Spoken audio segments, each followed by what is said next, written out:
साल 2026 में भारत ने तीसरी बार टी20 विश्व कप जीतकर इतिहास रच दिया। तो चलिए आज बात करते हैं इस ऐतिहासिक जीत की और समझते हैं कि इसके पीछे की कहानी क्या थी। भारत की इस जीत के बाद दुनिया के जो बड़े बड़े क्रिकेट लेजेंड्स थे वो सिर्फ प्रभावित नहीं हुए बल्कि हैरान रह गए थे। तो आखिर ऐसा क्या था इस टीम में जिसने सबको इतना चकित कर दिया? इन बड़े बड़े खिलाड़ियों की ये जो प्रतिक्रिया थी ना, उसको समझने के लिए सबसे पहले हमें उस फाइनल मैच में वापस चलना होगा जहां भारत का सामना न्यूजीलैंड से था। तो भारत ने पहले बैटिंग की और स्कोरबोर्ड पे लगा दिया 255 रनों का एक कह सकते हैं पहाड़ जैसा स्कोर, और फिर अपनी जबरदस्त गेंदबाजी से न्यूजीलैंड को रोककर 96 रनों से एक बड़ी और एक तरफा जीत हासिल की। और बस इसी जीत के साथ भारत ने अपना तीसरा टी20 वर्ल्ड कप टाइटल अपने नाम कर लिया और इतिहास के पन्नों में हमेशा के लिए अमर हो गया। लेकिन बात सिर्फ इस एक जीत की नहीं है।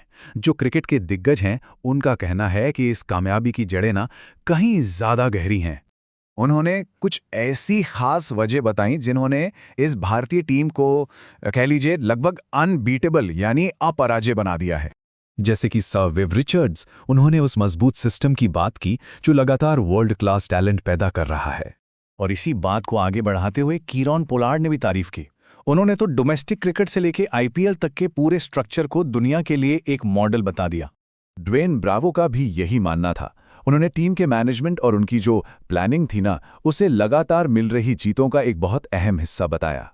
तो सिस्टम तो अपनी जगह है ही, लेकिन इन दिग्गजों ने कुछ खास खिलाड़ियों और उनकी काबिलियत पर भी रोशनी डाली जो इस चैंपियन टीम की असली पहचान बने। और जब भी मैच किसी मुश्किल सिचुएशन में फंसता था ना, तो दो नाम थे जो हमेशा टीम को बाहर निकालते थे, मैच का पासा ही पलट देते थे: जसप्रीत बुमराह और हार्दिक पांड्या। अच्छा, एक और बहुत बड़ी बात जो सामने आई वो थी टीम की डेप्थ, मतलब बेंच स्ट्रेंथ। और ब्रायन लारा ने तो इसे टीम की सबसे बड़ी खासियत बताया। और इसी गहराई का सबसे बड़ा उदाहरण देखिए, लारा ने खास तौर पर संजू सैमसन जैसे खिलाड़ियों का जिक्र किया। फाइनल में उनकी जो 89 रनों की तूफानी पारी थी वो इस बात का सबूत है कि टीम में कितनी गहराई है। और फिर आंद्रे रसेल ने एक ऐसी क्वालिटी पर जोर दिया जो शायद स्कोर कार्ड पर नहीं दिखती लेकिन उतनी ही जरूरी है, और वो है टीम की जबरदस्त मेंटल स्ट्रेंथ। पर यह कहानी सिर्फ मैदान पर जीती गई जंग की नहीं है। मैच के बाद कुछ ऐसा हुआ जिसने इस फाइनल को और भी खास बना दिया। सवाल ये है कि खेल में महानता का असली मतलब क्या है? क्या ये सिर्फ ट्रॉफी जीत लेना ही है? इसका जवाब शायद न्यूजीलैंड के कप्तान के शब्दों में छिपा है।